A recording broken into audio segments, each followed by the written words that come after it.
C'est votre devoir envers Dieu. Pensez juste. C'est votre devoir envers vous-même. Alors vous êtes obligé de finir juste. Amen. Amen. C'est ça l'attitude. Cela déterminera ce soir la manière dont vous êtes venu, l'état d'esprit que votre état d'esprit. Cela déterminera ce que vous allez recevoir ce soir. Nous avons lu la Luc chapitre 7. Amen. Amen. J'aime l'attitude de ce centenier ce soir. Là où nous venons de lire, j'aime son attitude. Il était un homme qui se sentait indigne. Amen. Amen. Tant que vous sentez indigne de la bénédiction que vous demandez, vous êtes bien sûr sur le point de la recevoir. Mais lorsque vous arrivez à penser que Dieu vous doit simplement cela, c'est là que vous faites l'erreur. Amen. Amen. C'est nous qui sommes redevables à Dieu. Ce n'est pas Dieu qui nous doit. C'est nous qui lui devons. Amen. Amen. Ce centenier romain, il a dit, Seigneur, je ne suis pas digne que tu viennes sous mon toit. Et je ne m'étais pas plus jugé dit de venir vers toi. En d'autres termes, il a dit au Seigneur Jésus, j'ai envoyé l'église pour te rencontrer, pour te présenter la requête.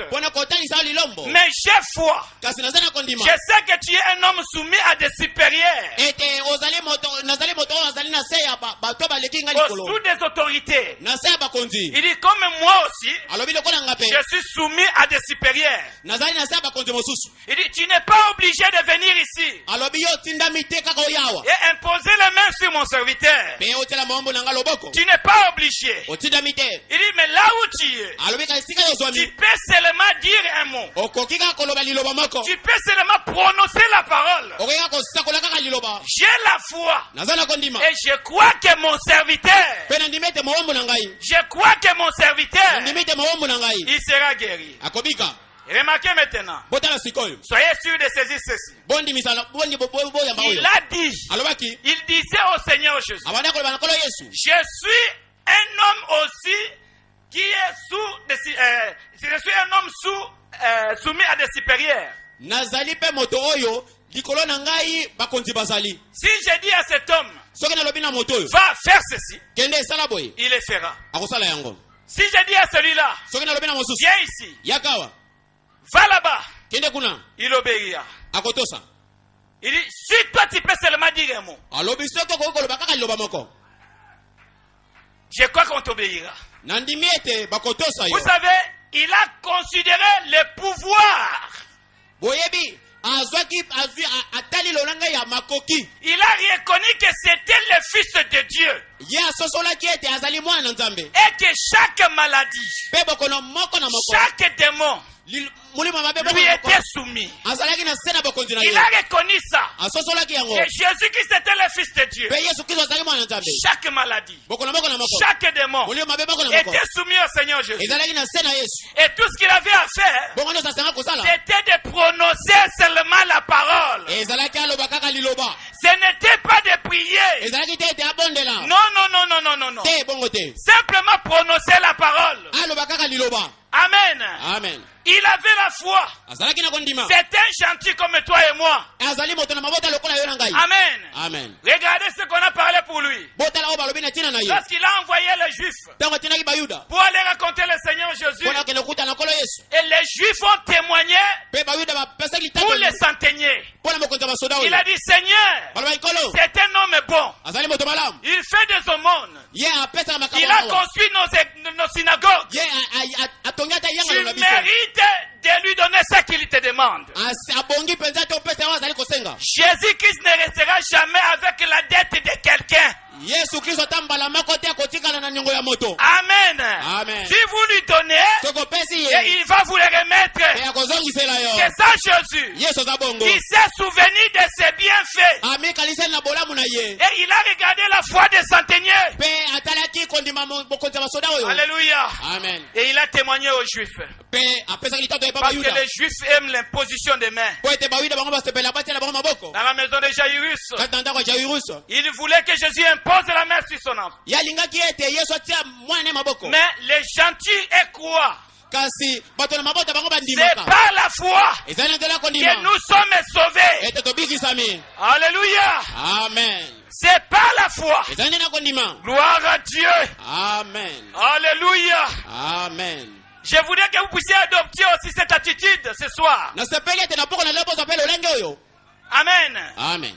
Que vous adoptiez cela. Savoir que je suis venu dans la maison de Dieu. Je ne retournerai pas tel que je suis entré ici. Je retournerai ma vie changée. Je retournerai avec la guérison. Je retournerai avec le salut. Amen. Amen. Prononce seulement la parole. C'était l'approche. Son approche au Seigneur Jésus. Il a dit seulement un mot. Je suis soumis à des supérieurs. Amen. Amen. Vous savez, Josué a arrêté le soleil. Et c'est vrai. Quelqu'un dit que tout est possible à Dieu. Rien n'était possible à celui qui croit. Mais tout est possible aussi à toi. Alléluia. Amen. Tout est possible aussi à toi. Si seulement vous savez qui Dieu est. Amen. Et frère Branham dit dans la prédication l'attitude de qui est Dieu. Il dit la prédication l'attitude de qui est Dieu. Paragraphe 12 dit ceci. Bien, je crains que l'Église ignore son autorité. Je crains que les hommes nés du Saint-Esprit ne soient pas inconscients de leur autorité. Là où l'autorité que Dieu a donnée à son église. Il a dit, je vous donnerai les clés du royaume. Tout ce que vous lierez sur la terre sera lié dans les cieux. Et tout ce que vous délierez sur la terre, je vous donne le pouvoir. Il dit sur les serpents et sur toutes sortes de maladies. Oh, sur tout. Il dit, et rien ne vous fera du mal. Mais maintenant, frère Branham me dit ceci.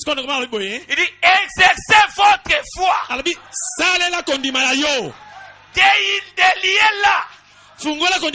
Laissez Dieu agir à sa manière. Dieu vous accordera la chose. Alléluia. Amen, amen. Frères et sœurs, je vais vous dire ce soir, la plus grande malédiction qui est sur l'église aujourd'hui, c'est de ne pas connaître ce qu'on est. Alléluia. Amen. C'est ça la plus grande malédiction. Quand l'église ne connaît pas ce qu'on est. Amen. Amen. Frère Branham dit ceci. Dans la position de croyant en Christ. Paragraphe 18. Il dit combien de chrétiens y a-t-il ici? Combien de chrétiens y a-t-il ici? Que Dieu vous bénisse. Il dit levez la main. Il dit tous les croyants. Levez la main. Partout. Oh, je pense que c'est merveilleux. On dirait que c'est 100%. Et je crois aussi que c'est 100% ici. Amen. Amen. Eh bien, si vous êtes un croyant, je crois savoir c'est que la plus grande malédiction qui est sur l'église aujourd'hui. Amen. Ce n'est pas connaître ce qu'on est. Amen. Amen. C'est ça la plus grande malédiction. Et il dit maintenant, cet après-midi, avec l'aide de Dieu, des saintes écritures, s'il peut nous aider, nous essayerons de placer côté position les croyants en Christ. Et lui montrer son autorité en Christ. Amen. Et il dit alors, tout le monde là-bas priera pour les malades. Et nous aurons une réunion. Réussite. Amen. La plus grande malédiction qui est sur la terre aujourd'hui, ou dans l'église aujourd'hui, c'est de ne pas connaître sa position. C'est quand quelqu'un ne connaît pas sa position, c'est la plus grande malédiction. Amen. C'est la plus grande malédiction. Il dit encore, le paragraphe 24. Il dit, c'est pourquoi les croyants, c'est pourquoi cet après-midi, je pense premièrement tester pour voir s'il y a des groupes de croyants et de pécheurs. Afin que je n'en parle pas ici. Mais maintenant, étant donné que c'est pour les croyants, et les croyants sont ici présents, je pense que ce serait bien si nous faisons voir aux croyants sa position. Alléluia. Amen. Ce serait bien si nous faisons voir aux croyants sa position. Il dit maintenant, efforcez-vous chrétiens de comprendre qu'aujourd'hui, le message est en train de placer les croyants dans sa position. Alléluia. Amen. Efforcez-vous de comprendre aujourd'hui que le message du temps de la fin est en train de placer les croyants dans sa position. Si chaque croyant ici présent était à sa place, je suis très reconnaissant du fait que là où l'on met toutes ces rangées de chaises roulantes, il n'en restera qu'environ 2 ou 3 dans le bâtiment. Si chaque croyant connaissait sa place. Amen. Amen. Cela veut dire qu'il y aura des guérisons qui vont s'opérer. Maintenant, tu peux avoir une bonne attitude. Mais vous devez d'abord connaître qui est Dieu. Amen. Si vous connaissez qui est Dieu, ayant le bon comportement, ou ayant l'état de l'esprit, ayant la présence de Dieu, avec ce Dieu-là, alors tu sauras comment tu peux être positionné. Là, tu ne seras pas ballotté. Amen. Là, tu ne seras pas ballotté. Parce que la foi chrétienne est basée sur le repos. Mais le repos là, c'est le baptême du Saint-Esprit dans l'âme. Et tu ne peux pas avoir le Saint-Esprit si tu ne crois pas dans le message de l'air. Amen. Le Saint-Esprit aujourd'hui n'est pas dans les églises organisées. Le Saint-Esprit aujourd'hui n'est pas dans les églises dénominationnelles. Le baptême du Saint-Esprit aujourd'hui, c'est quand vous croyez le message de votre temps, c'est là où il y a les véritables exigences. Tu diras, mais frère Jacques, tu diras frère Jacques, mais ces gens-là, ils tombent, ils crient, ils parlent la langue. Oui, ils ont l'onction. Amen. Ils ont l'onction. Mais le Saint-Esprit véritable se trouve dans le message de votre temps. Amen. Parce que c'est le message de votre temps qui vous scelle. Alléluia. Amen. C'est ça le son de Dieu. Et vous amène dans la destination. Vous amène dans l'emplacement. Alléluia.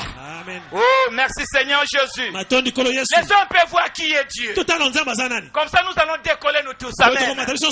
Qui est Dieu? Amen. La première création était Dieu lui-même. Amen. Et Frère Branham me dit, au commencement, comme la Bible dit, au commencement, Dieu créa les cieux et la terre. Frère Branham dit qu'au commencement, il n'était pas Dieu. Les mots que nous disons Dieu signifient objet d'adoration. Amen. Il dit au commencement, c'était Elohim. Au commencement, il était dans des attributs. Et au commencement, ses attributs étaient des pensées. Amen. Et une pensée exprimée, c'est ça la parole.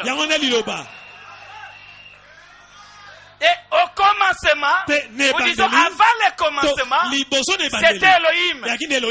Et à Elohim était sorti le Logos. Le Logos. C'est ce que les théologiens appellent. Mais Frère Branham appelle cela la théophanie. La théophanie est sortie d'Elohim. Alléluia. Amen.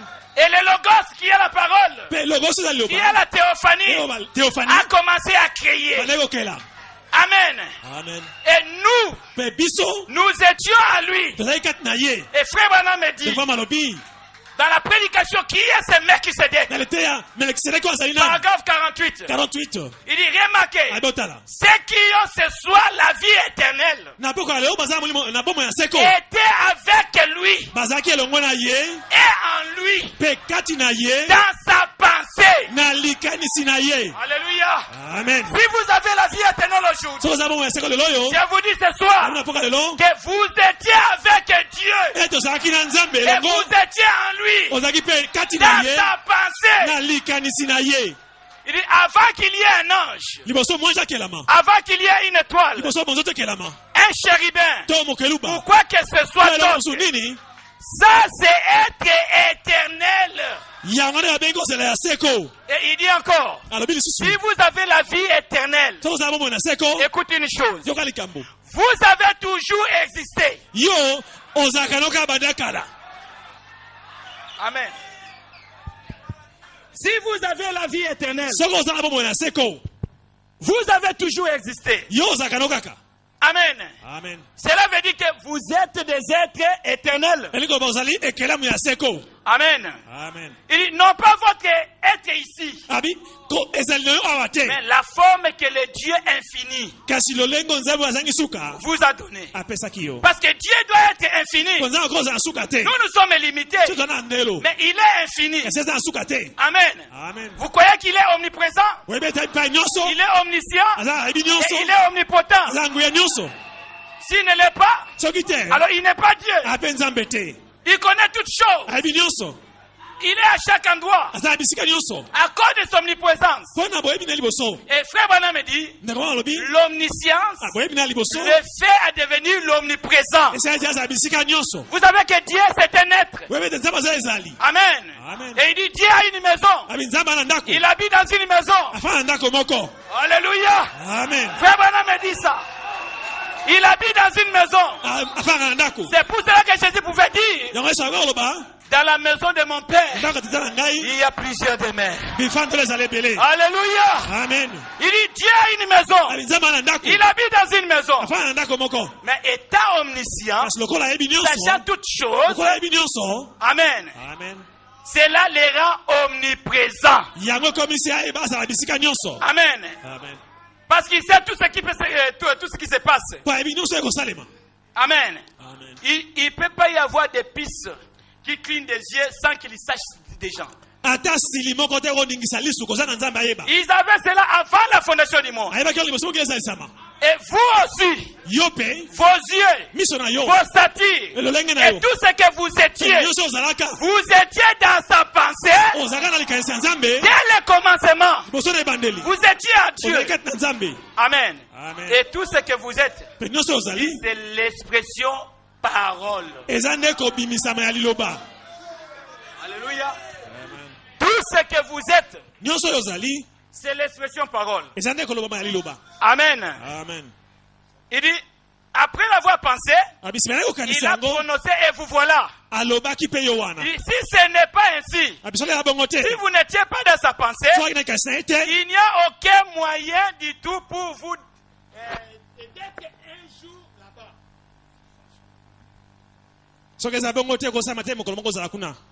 Ok, je vais seulement utiliser ça parce que ça... Car il était celui qui donnait la vie éternelle.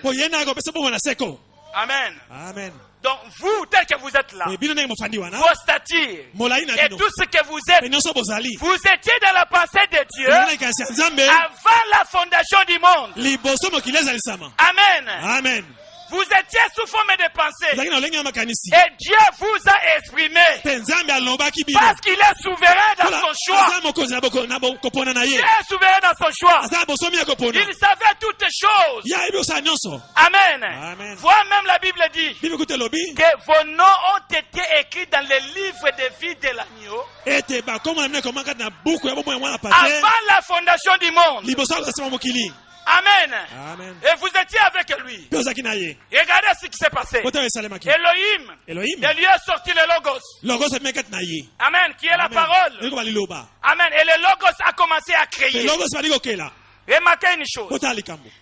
Quand Dieu a commencé à créer, ça c'était maintenant le commencement. Et Frère Branham me dit, la première création de Dieu, c'était son fils. C'était le Logos. Amen. C'était le corps de Jésus. Le corps parole. Amen. Et lui qui était là, le Logos, il avait commencé à créer.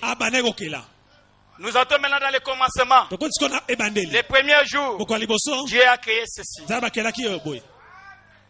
Dieu a créé la terre. Les premiers, les deuxièmes jours, les troisièmes jours, les quatrièmes jours. Et quand Dieu est arrivé au sixième jour, Amen. Il a dit, créons l'homme à notre image. Et selon notre ressemblance. Qui domine sur les bêtes des champs. Et sur toute la création. Quand Dieu a créé l'homme, c'était la création la plus parfaite. Et la création s'arrêta. Dieu s'arrêta. Amen. Parce qu'il visait l'homme. Dieu s'arrêta. Amen. Il s'arrêta.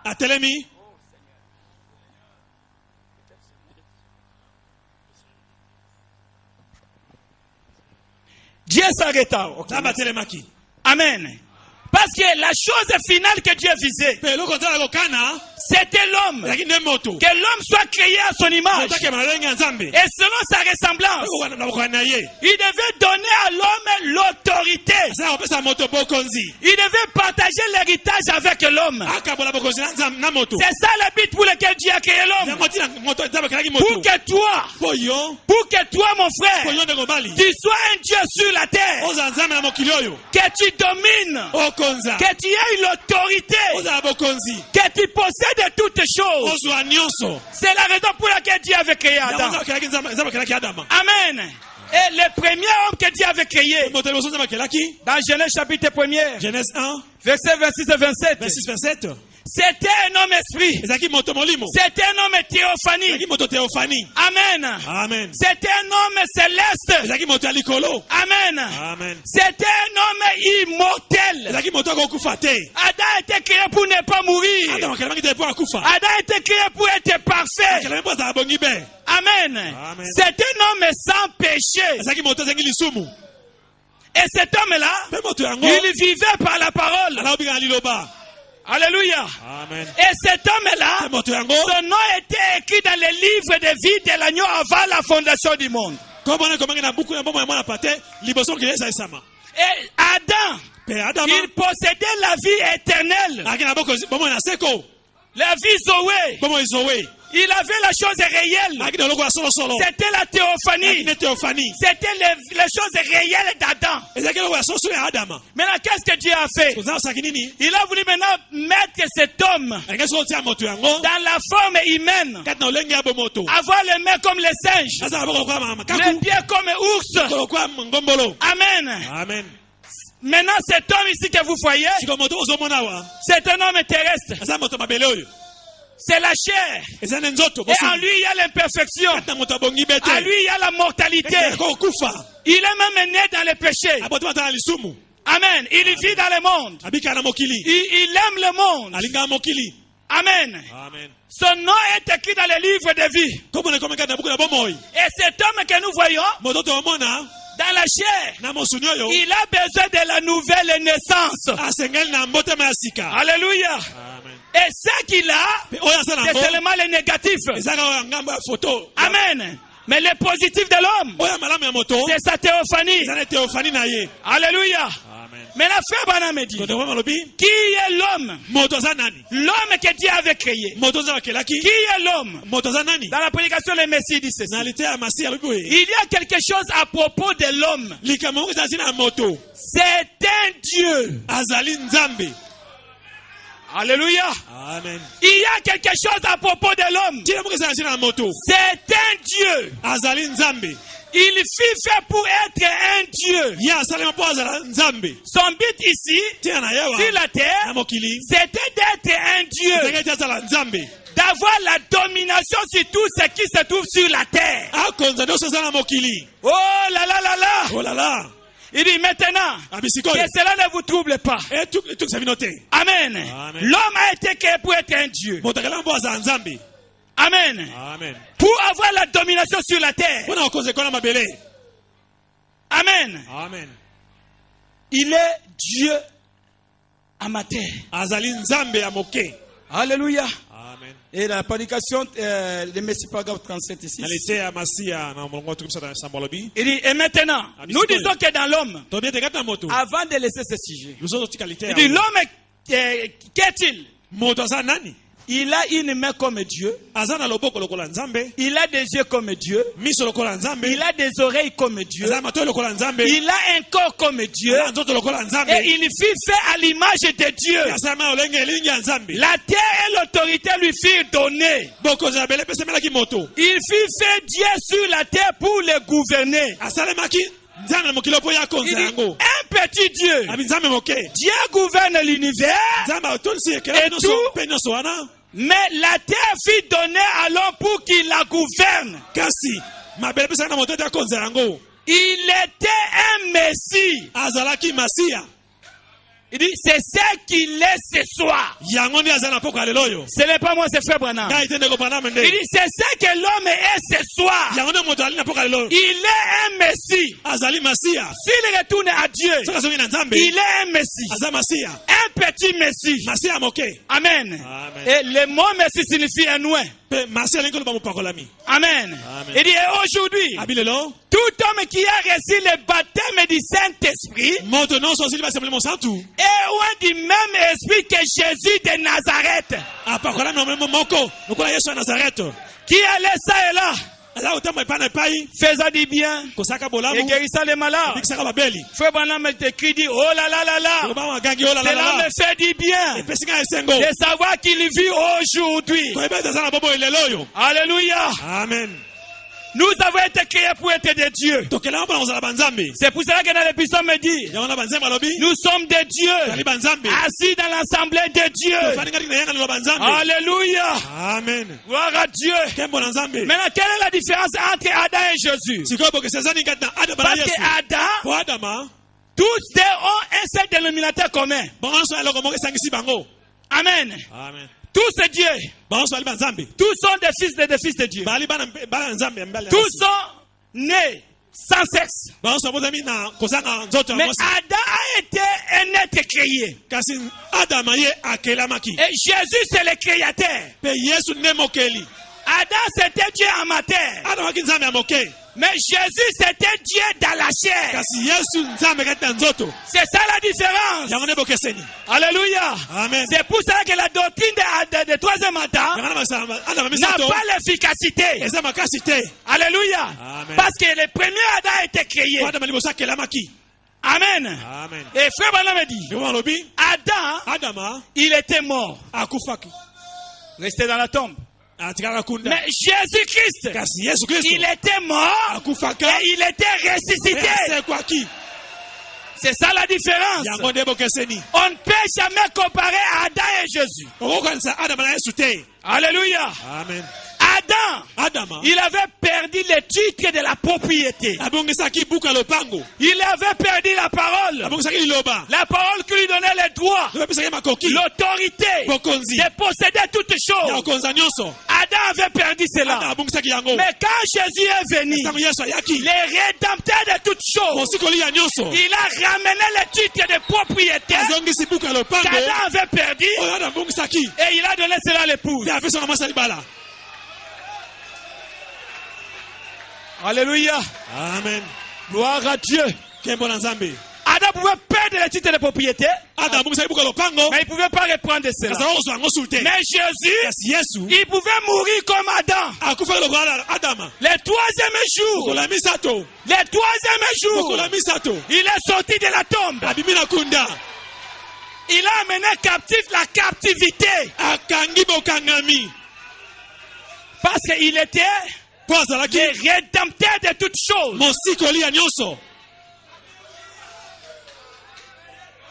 Dans le nom d'Adam, il n'y a pas les salis. Il n'y a pas les salis dans le nom d'Adam. Mais dans le nom du Seigneur Jésus-Christ, là il y a les salis. Là il y a la vie éternelle. Là il y a la joie. Alléluia. Amen. Quand aussi tu es Jésus, il vient toujours au rendez-vous. C'est comme je le cite maintenant. Il est déjà là. Alléluia. Amen. Gloire à Dieu. Et Adam, il ne pouvait pas recevoir l'adoration. Si vous voulez adorer Adam, il lui a taisez-vous. Vous voulez adorer frère Branham? Tais-toi. Je suis ton frère. Jean voulait l'adorer. Dans l'île de Patmos. Il dit pas non Jean. Je suis l'un des serviteurs. N'adore pas moi, mais adore Dieu. Mais Jésus, il mérite l'adoration. Il mérite la gloire. Il mérite l'honneur. Il mérite les acclamations. Il mérite toutes les actions de grâce. Alléluia. Amen, amen. Il est plus que Adam. Tout ça, Dieu avait un plan. Il devait accomplir les trois desseins de Dieu dans ce grand mystère. Il devait accomplir cela. Premièrement, la première chose, Frère Branham dit, était que Dieu voulait se révéler lui-même aux hommes. Il voulait se révéler aux hommes. Amen. Amen. Dans la plénitude de la divinité incarnée. Vous savez comment il devait se révéler? Dieu avait créé l'homme à son image et selon sa ressemblance. Mais après, il avait formé cet homme-là dans Genèse 2. Il a mis l'esprit éternel d'Adam. Il a mis cela dans ce corps-là. Maintenant, Dieu lui-même dans son plan, il voulait devenir homme. Amen. Amen. Il ne voulait pas rester toujours dans le niveau de l'esprit. Il voulait descendre, se révéler lui-même dans la chair, comme Adam. C'est pour cela que notre vie, tel que nous disons qu'avant la fondation du monde, c'est comme une pièce de théâtre. Amen. Amen. Pourquoi Adam était tombé? Dieu avait permis qu'Adam tombe. Parce qu'il avait des attributs. Il était le sauveur. Il était le créateur. Il était le guérisseur. Tu n'es pas le sauveur s'il n'y a pas un perdu. Dieu voulait manifester ses propres attributs. C'est pour cela qu'il avait permis qu'Adam tombe. Alléluia. Amen. Pour que nous puissions connaître qu'il est le parent rédempteur, qu'il est le sauveur et qu'il vienne sauver Adam. C'était ça dans les plans de Dieu. N'oubliez pas ça. Toi et moi, retenez ça bien. Je parlais ça à la fin. Nous étions dans sa pensée. Amen. Amen. Parce que vous savez, c'est l'âge de l'épouse. Hein? Aujourd'hui, on parle de l'épouse. C'est l'épouse qui est en train de régner. Amen. Amen. Parce que la parole de l'époux aujourd'hui est dans l'épouse. C'est ce que Jésus a dit. Les œuvres que j'ai faites, vous les ferez. Et frère Bana me dit, je vérifierai qu'il est avec vous. Il prend cette écriture-là. Donc c'est l'âge de l'épouse. Et le deuxième dessein de Dieu, il voulait avoir la prééminence dans son corps de croyant. Qui est son épouse. Amen. Amen. Nous avons quitté l'âge oh Yaya Yesu. Nous ne sommes pas dans l'âge de Yaya Yesu. Nous sommes dans l'âge de l'épouse de Jésus. Et ils sont restés derrière. Parce qu'avec ton grand frère, vous ne partagerez jamais les secrets dans la chambre. Mais avec votre époux, vous entrez dans les secrets. Vous allez partager les secrets.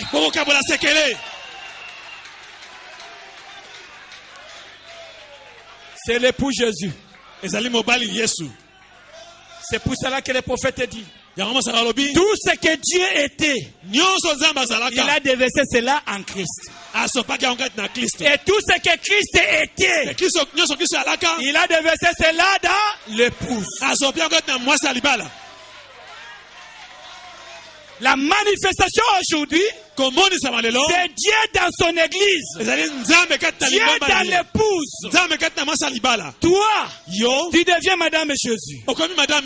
Amen. Amen. Partout où vous allez, vous êtes devenu Madame Jésus. Les gens vous regardent. Ils glorifient le Seigneur par votre vie. Gloire à Dieu. Merci Seigneur. C'est ça maintenant que je peux prêcher. Parce que je ne suis pas un prédicateur, on dit souvent ça à moi. Maintenant je peux prêcher. Il dit troisièmement, restaurer dans sa position normale. Le royaume qui était tombé par le péché du premier Adam. Il retourna là où il se promenait dans la fraîcheur du soir. Accompagné de son peuple. Là où il est. Là où il est parlé et communier avec eux. Vous savez, il y a un mystère. Je vais vous dire une chose. Que nous, en tant que l'épouse, nous ne passerons jamais au jugement. Je ne le dis pas pour flatter. Moi, en tant que l'épouse, je ne passerai point au jugement. Et frère Bana me dit ça dans la prédication, la sémence n'arrive pas avec la balle. Oh, gloire à Dieu. Les pasteurs ont prêché sur les 7 sceaux. C'est une grande bénédiction pour moi. Je n'ai pas encore prêché ça dans mon église. Amen. Maintenant je vais retourner et prêcher ça tel que les pasteurs ont prêché. Amen. Amen. Et je crois que Dieu m'a envoyé ici pour connaître ces enseignements. Écoutez une chose. Dans paragraphe 65 il dit ceci. Voyez-vous, la prédication de la sémence n'arrive pas avec la barre. Il n'y a pas de jugement pour la sémence royale spirituelle d'Abraham. Non, je n'ai pas attendu des amens. Parce que si tu es la sémence royale d'Abraham, lorsque tu écoutes la parole de Dieu, Frère Bana dit que vous écoutez cela de votre théophanie. Amen. Amen. Vous voyez déjà que là-bas, là où vous étiez avec Dieu, et tu dis Amen. Il dit, il n'y a pas de jugement pour la sémence spirituelle prédestinée d'Abraham. Il dit pourquoi? Parce qu'ils sont prédestinés à la vie éternelle. Et ils ont accepté les sacrifices auxquels Dieu a pourvu. Ces sacrifices est Christ.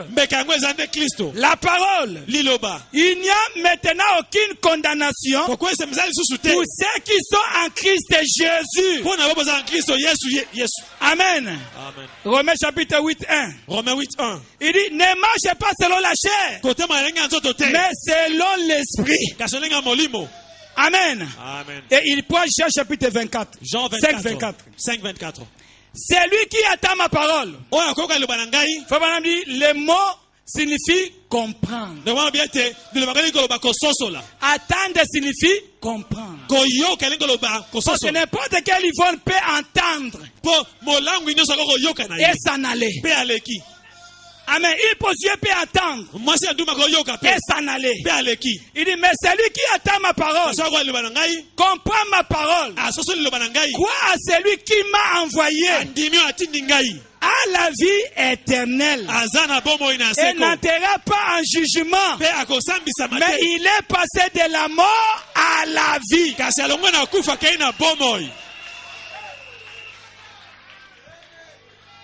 Et le prophète explique ça maintenant. Il dit, oui, monsieur, c'est lui qui comprend ce glorieux mystère du Dieu révélé.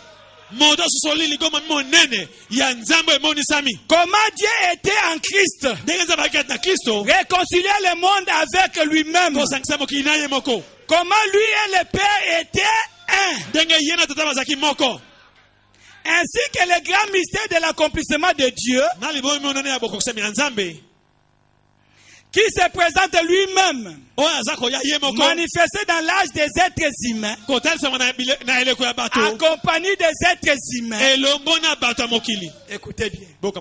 Manifesté dans l'âge des êtres humains, par le canal des êtres humains, et accompagné des êtres humains, pour manifester sa parole au temps du lever du soleil à l'est. Et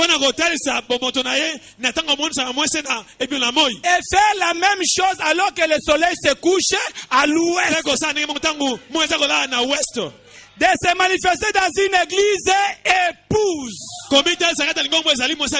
Il dit, la parole rendue manifeste.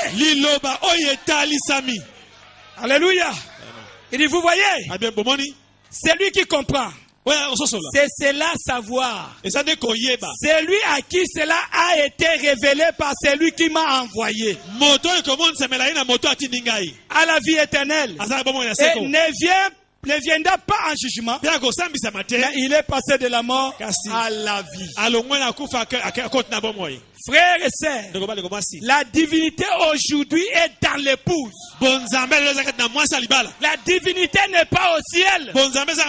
La divinité est sur la terre. Et cela est dans le cœur des croyants. Vous savez, dans les mariages, c'est la question d'amour, n'est-ce pas? C'est le cœur. Entre moi et ma femme, c'est le cœur qui bat. Hein?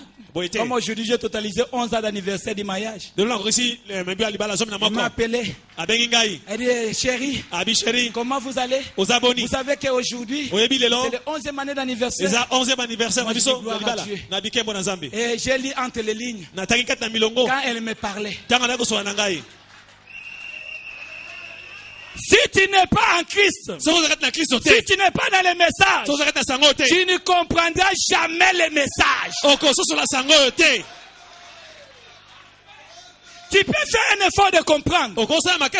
Mais si tu n'étais pas là-bas, si tu n'étais pas dans sa pensée, avant la fondation du monde, tu retourneras comme le serpent dans l'eau. Oh, je suis tombé. Je suis tombé. Oh, frère. C'est parce que tu ne connais pas encore ta position. C'est lui qui connaît sa position. Lui ne tombe pas. Il est assis. Hein? Amen. Comme les patriarches rachetaient l'habitude de dire. Il dit, moi je n'aime pas être assis. Moi je préfère dormir. Il dit, parce que quand je dors, même si vous faites comme ça, je suis toujours par terre. Donc nous nous reposons en Christ. C'est ça le lieu du repos. La divinité est dans l'épouse. C'est ça que la Bible dit. Encore un peu de temps. Et le monde ne me verra pas. Mais vous me verrez. Parce que je serai avec vous. Même en vous. Christ est dans son église. Jusqu'à quand? Jusqu'à la consommation du monde. Amen. Amen. La divinité est aujourd'hui dans l'épouse. L'épouse est le porteur de la sémence de l'époux. De la sémence parole parlée. Amen. Amen. C'est ça, nous sommes l'épouse de Christ. Et frère, pendant la prédication de la divinité de Jésus-Christ, il dit cette même puissance, c'est même Christ. Alléluia. Amen. Laissez ces fondamentalistes, laissez ces gens qui réunissent la puissance de Dieu dire qu'il est fausse. Oh, la colonne de Dieu est descendue à Rigini. Oh, c'est faux frère. C'est faux frère. Frère Branham dit, laissez ces gens-là tranquilles. Laissez les critiquer tranquilles. Pour commencer, ils n'arriveront jamais à croire ça. Dans leur nature, il n'y a rien en eux qui peuvent les amener à croire. Mais la même puissance qui a appelé le monde à l'existence se trouve dans ces gens qui ont le Saint-Esprit. Alléluia. Amen. La même puissance qui a créé le monde se trouve dans les cœurs des gens qui ont le Saint-Esprit. Et il dit, la divinité n'est pas au ciel. Elle est en vous. Il dit, alléluia. Amen. Je sais que vous pensez que je suis un fou. Ce n'est pas moi, c'est le prophète. Il dit, je sais que vous pensez que je suis un fou. Et frère Branham a frappé 3 fois sur la chair. Il dit, lorsque vous rendez compte que Dieu Tout-Puissant vit en vous, la vie immortelle, je donne ma vie. Zoé, la vie de Dieu est dans l'être humain.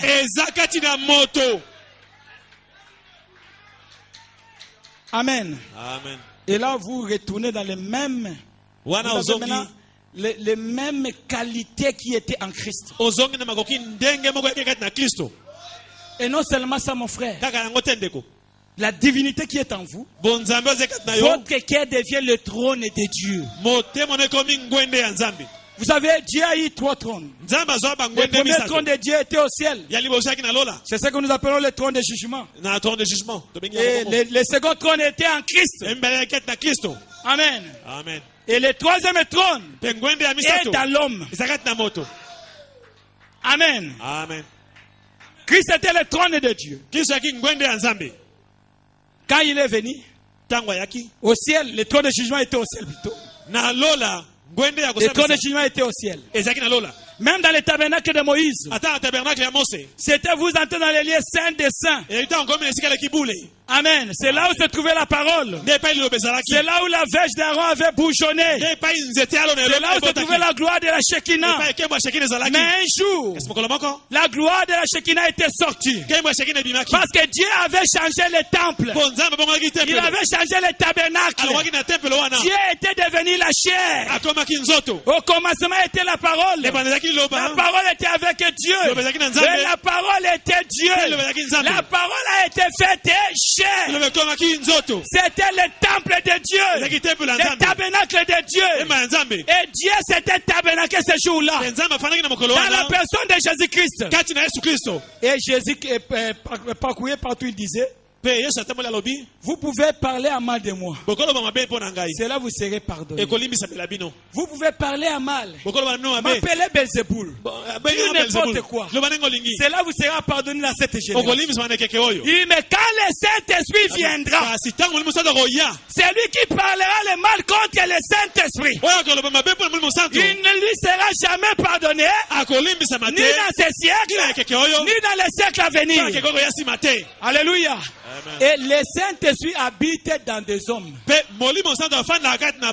C'est pour cela que Frère Branham a prêché une prédication. Dieu mal compris. Dieu mal compris, ce n'est pas Jésus-Christ. Ce n'est pas le Dieu qui est au ciel. C'est vous qui êtes Dieu mal compris. Votre façon de vivre, votre comportement, votre état d'esprit. Amen. Les gens comprennent ça mal. Ils peuvent dire vous avez sauté. Ils comprennent Dieu mal.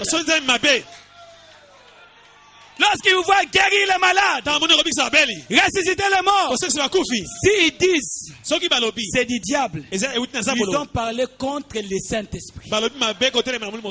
C'est ça le blasphème. Et le trône de Dieu est dans l'homme. Amen. Et nous savons que l'homme a trois parties. Il y a le corps, il y a l'esprit et il y a l'âme. Amen. Et le corps a 5 sens. Amen. Amen. Nous connaissons ça. Il y a le toucher, l'odorat. Test, what means test? Le goût, le goût, la vie et la toucher. Amen. Et l'esprit a 5 sens aussi. C'est le raisonnement, la mémoire, l'affection, la conscience et l'imagination. Mais remarquez une chose, le trône de Dieu, ce n'est pas dans l'esprit, ce n'est pas dans le corps, mais le trône de Dieu est dans l'âme. Parce que l'âme n'a qu'un seul sens. Et c'est là où Dieu habite. Amen. C'est le tour de contrôle de Dieu. Votre âme, c'est votre réel vous. Your real you. Yes. Donc c'est votre real you. Et il dit que c'est la prédestinée, une semence prédestinée.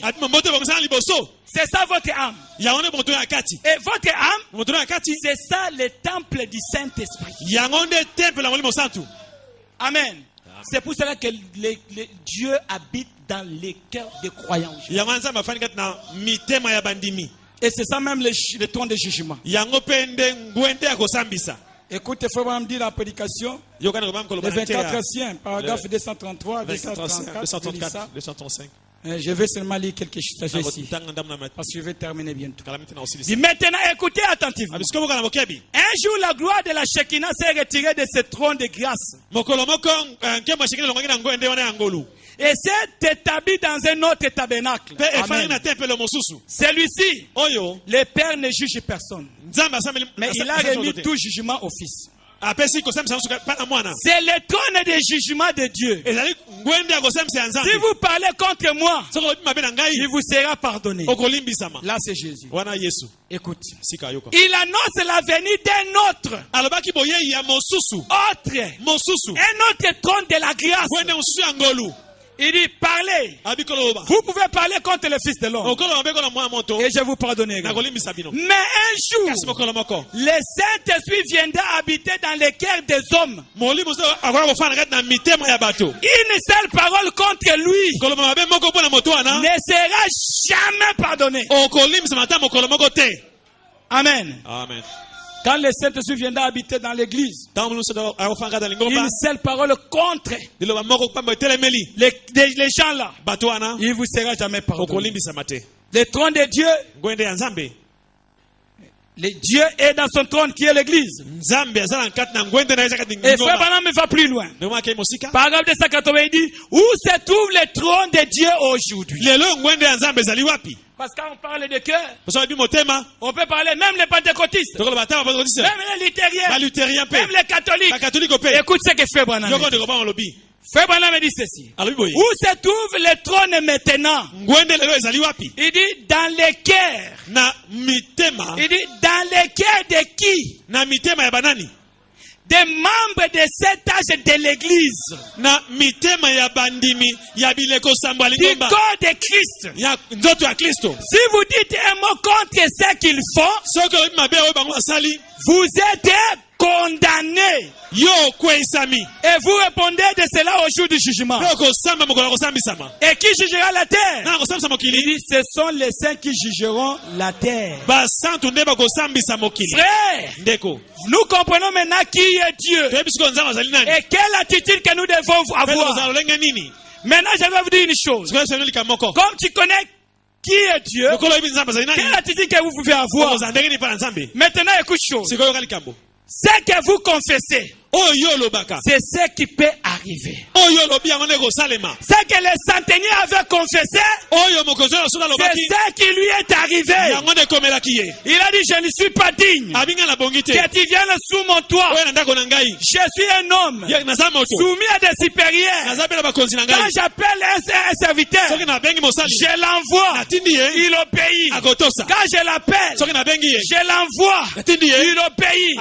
Il a dit, toi aussi, tu es soumis à des supérieurs. Prenons seulement la parole. Et Frère Branham va plus loin. Il dit, vous devez faire attention à ce que vous dites. Oh, tu blagues avec moi? Je vais t'abandonner. Je vais divorcer. Je vais quitter la maison. Attendez. Zelaka. Après des années, après Bamboula, tu vas quitter la maison. Parce que ce que vous confessez, c'est ce qui arrivera. Oh, moi vraiment. Un jour, je vais prendre même la boisson. Ça ne sera même pas un problème. Un jour, vous allez boire.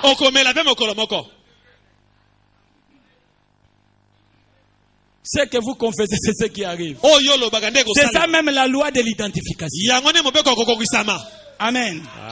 Et Frère Branham dit ça, il dit, comme l'inspiration du Saint-Esprit est ici pour vous inspirer.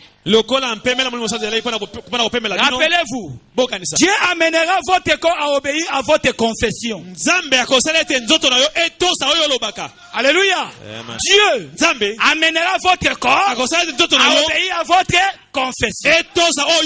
Si vous dites que vous êtes un soulard et que vous vouliez boire, il dit, ne vous en faites pas. Vous allez bientôt en être un.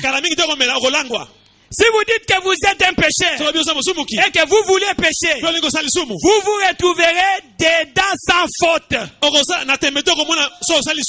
que ce que vous confessez, c'est ce qui arrivera. Pour commencer, vous êtes né vaincu. Dans un monde vaincu, avec une naissance vaincue, et vous faites des choses qui sont toujours vaincues. Vous êtes dans des credos vaincus, dans des dénominations vaincues. Et Frère Branham dit, il vous faut parvenir à la victoire. Et parvenir à la victoire, c'est-à-dire confesser toujours positif.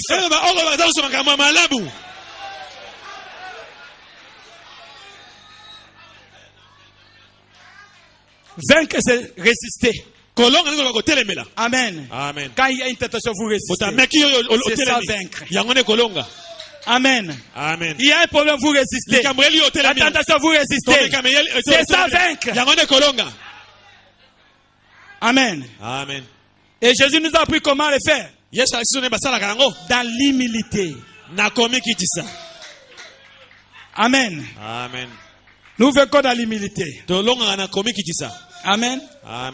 Et je vais terminer ici. Je vais parler un peu de l'autorité. Parce que Dieu, quand il nous a mis dans les jardins d'Éden, il nous a donné l'héritage et il nous a donné l'autorité. Qu'est-ce que signifie l'autorité? Quelqu'un qui est une autorité, c'est quelqu'un qui est puissant. Quelqu'un qui est fort. Quelqu'un qui peut commander. Et quelqu'un qui peut influencer. C'est ça une autorité. Comme Dieu, c'est une autorité. Il est puissant. Il est fort. Il peut commander. Il peut nous influencer. Jésus-Christ. Les présidents ont l'autorité. Les pasteurs ont l'autorité. Et frère Branham me dit, les pasteurs, c'est l'autorité full dans une église locale. Et il ajoute sans partage. Comme le pasteur Barouti. Ici à Rigini, il a l'autorité full, sans partage. Amen. Amen. Après le Saint-Esprit, dans cette église, c'est le pasteur Barouti. Ils sont pas aidés. Il est le seul. Amen. Amen. C'est lui que Dieu demandera compte pour les âmes de Rigini.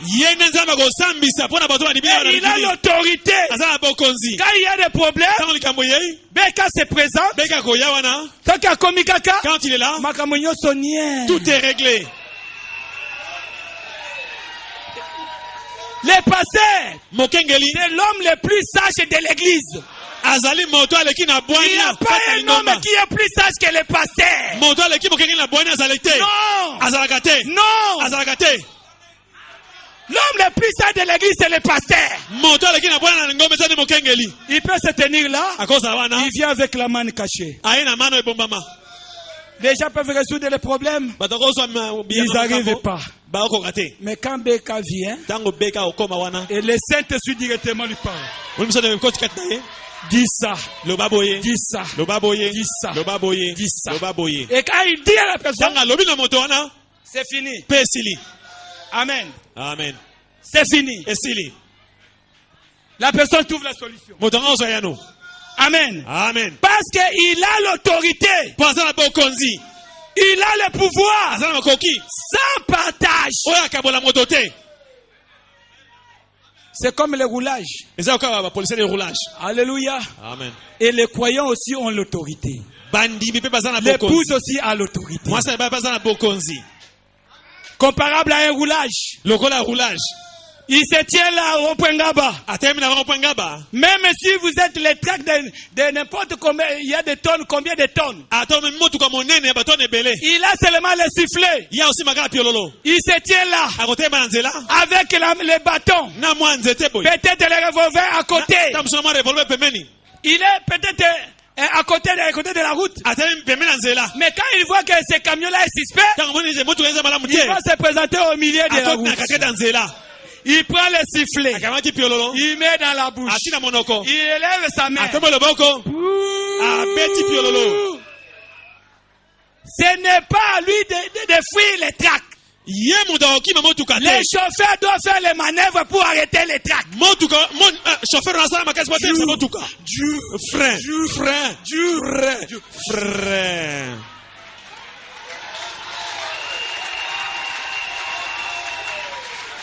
C'est-à-dire, même le chauffeur, sali et pas il y a roulage. Et il descend. Donner les documents. Et nous aussi, en tant que les fils de Dieu, nous n'avons pas la puissance. C'est Jésus qui a la puissance. Nous n'avons pas la puissance. C'est Jésus qui a la puissance. Mais nous avons l'autorité. Parce qu'il est écrit, à mon nom, vous chasserez les démons. C'est ça l'autorité. À mon nom, vous marcherez sur les serpents, sur les scorpions, sur toutes les puissances de l'enfer. C'est ça l'autorité que Dieu nous a donnée. Alléluia. Amen. L'attitude et qui est Dieu. Frères et sœurs, quelle sera votre attitude vis-à-vis de votre pasteur? Tu étais peut-être ligné dans les gens où que les pasteurs devaient recevoir. Et vous venez, les pasteurs ne vous reçoivent pas. Quelle sera votre attitude? Votre enfant est mort. Tu espères le pasteur Baouti venir, il n'est pas venu. Tu attends le pasteur Kaloubou, il n'est pas venu. Jésus paiera. C'est le verset le plus court. Jésus a regardé l'attitude de Marie.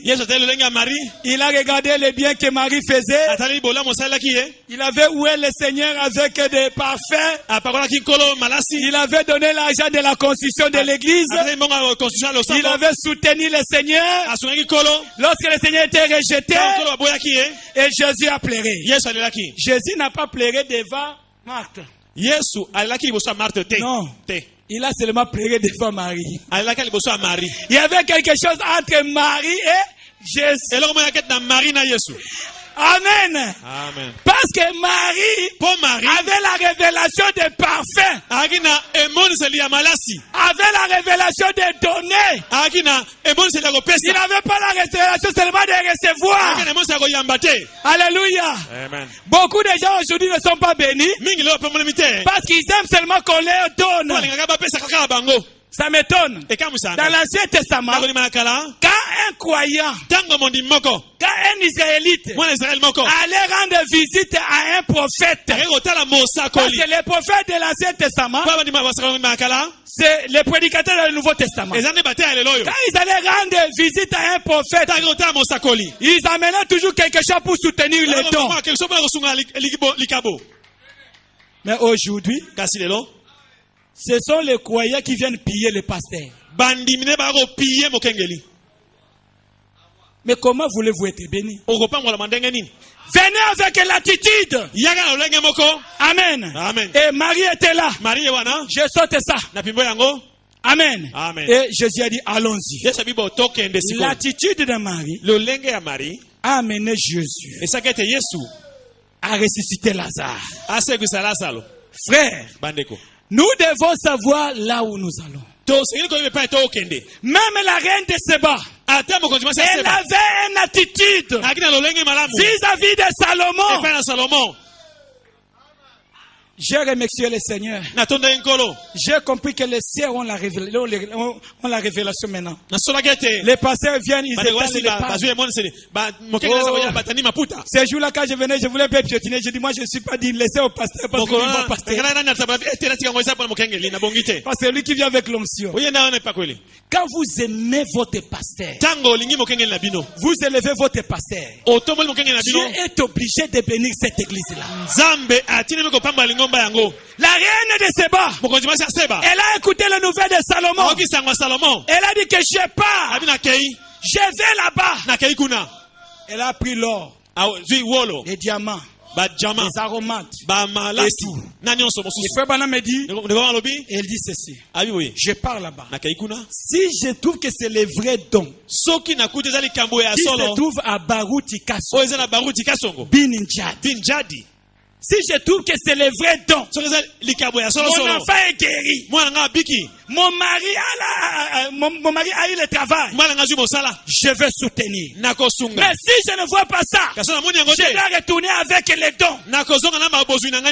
Et elle a traversé le désert avec une attitude mentale correcte. Quand elle est arrivée devant Salomon, il a vu Salomon discerner les pensées du cœur des autres. Et le jour suivant, il est passé à la ligne de prière, à l'assemblée chrétienne de Rigini. Pendant qu'on priait pour les malades, elle aussi, elle est passée. Et Salomon a dit, arrête-toi. Salomon a discerné tout ce qui était dans son cœur. La reine a dit, jamais dans ma vie, j'ai déjà vu une telle église. Je ne quitterai pas cette église. Elle a pris ses dons. Elle a soutenu. L'autorité vous amène dans la victoire. Amen. Frères et sœurs, vous pouvez avoir l'autorité pour arriver dans la victoire. Mais vous devez savoir dans quelle dispensation vous vivez. Amen. Sinon, vous allez commencer à vivre comme les pentecôtistes. Il y a la dispensation dans laquelle nous vivons. Vous savez, dans la Bible, on parle de dispensation. Dans Éphésiens chapitre 9, 10. Éphésiens 9, 10. On parle de dispensation. Et frère Branham dit qu'il y a eu la dispensation de la loi mosaïque. Il y a eu la dispensation de Jean-Baptiste. Il y a eu la dispensation de Christ. Et il y a eu la dispensation de l'organisation de l'église. Il y a eu aussi la dispensation de l'effusion du Saint-Esprit. Mais nous sommes dans la dispensation de la plénitude des temps. Où Dieu doit réunir toutes choses en Christ. C'est quand les morts ressusciteront. Il dit c'est quand la maladie cesse. Quand toute la terre cesse de soupirer. Mais dans cette dispensation, Dieu nous a donné l'héritage. Vous savez, le livre de cette sorte, c'est la révélation de la rédemption. Et Dieu nous montre comment le plan de la rédemption a été effectué. Et non seulement ça, c'est ça le message de l'air. Amen. Amen. Dieu nous a donné l'héritage. Et nous avons reçu cet héritage-là par prédestination. Je vais terminer là. Tu diras, mes frères, moi je crois. Jésus m'a laissé l'héritage quand il était sur la terre, quand il est mort à la croix. Frère Branham me dit non. Jésus ne vous a pas laissé l'héritage. Oh, je vois l'assemblée calme. Il dit, nous avons été prédestinés avant la fondation du monde. Jésus, l'agneau a été immolé avant la fondation du monde. Ce que Jésus fait, il vient tout simplement nous remettre notre héritage. En mourant à la croix, il a payé le prix. Dans la prédication Adoption partie 4, paragraphe 177. Adoption 477. Il dit un héritage par prédestination. J'ai hérité de quelque chose. J'ai hérité de quelque chose. Quel héritage? Il faut que quelqu'un m'ait laissé un héritage. Eh bien, vous dites, Jésus vous a laissé un héritage. Frère Branham dit pardon. Jésus ne m'a jamais laissé d'héritage. Jésus ne vous a jamais laissé d'héritage. Il est simplement descendu payer le prix de votre héritage. Il vous a transmis votre héritage. Mais votre nom avait été mis dans le livre de vie de l'agneau avant la fondation du monde. C'est Dieu qui vous a donné votre héritage. Il dit votre héritage était là d'abord. Et Jésus est seulement venu. Il dit voici de quelle façon il cherche à l'expliquer. Dieu qui dit, eh bien, il y a beaucoup de gens qui sont perdus. Il n'y en aura pas un seul de sauvé. Alors je vais laisser descendre Jésus. Et peut-être que lui, que quelqu'un regrettera, qu'il saura ce que j'ai fait et qu'il sera sauvé. Il dit, oh miséricorde. Je ne gérerai même pas mon bureau comme ça. Et il y a des fois où je ne le gère vraiment pas pourtant. Je ne ferai pas comme ça. Et Dieu alors. 178 dit ceci. Dieu par sa préscience, il a vu précisément qui serait sauvé et qui ne serait pas sauvé. Il a envoyé Jésus sauver ceux qu'il avait déjà élis.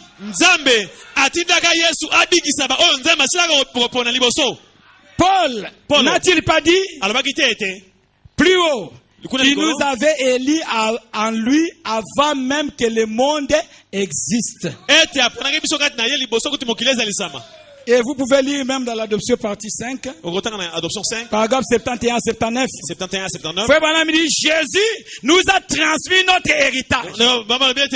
Jésus nous a remis le titre de propriété. C'est pour cela qu'aujourd'hui, nous avons la parole. Tu peux prononcer la parole et la chose arrive. C'est l'âge de la création. Amen. Amen. Frère Branham a prononcé la parole. Les écureuils sont arrivés. Il a donné la vie au petit poisson. Hier à Maluku, le pasteur a dit, celui qui est malade qui touche seulement là où il sent mal. Je vais prier. Le pasteur a prié. Mais une pluie de témoignages. C'est prononcer la parole et la chose arrive. Même vous pouvez le faire. Mais cela dépend de votre attitude. Que vous puissiez savoir qui est Dieu. Que Dieu vous bénisse.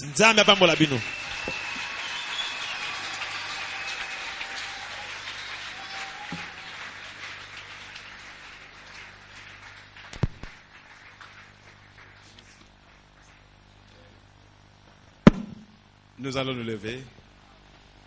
Tout élément.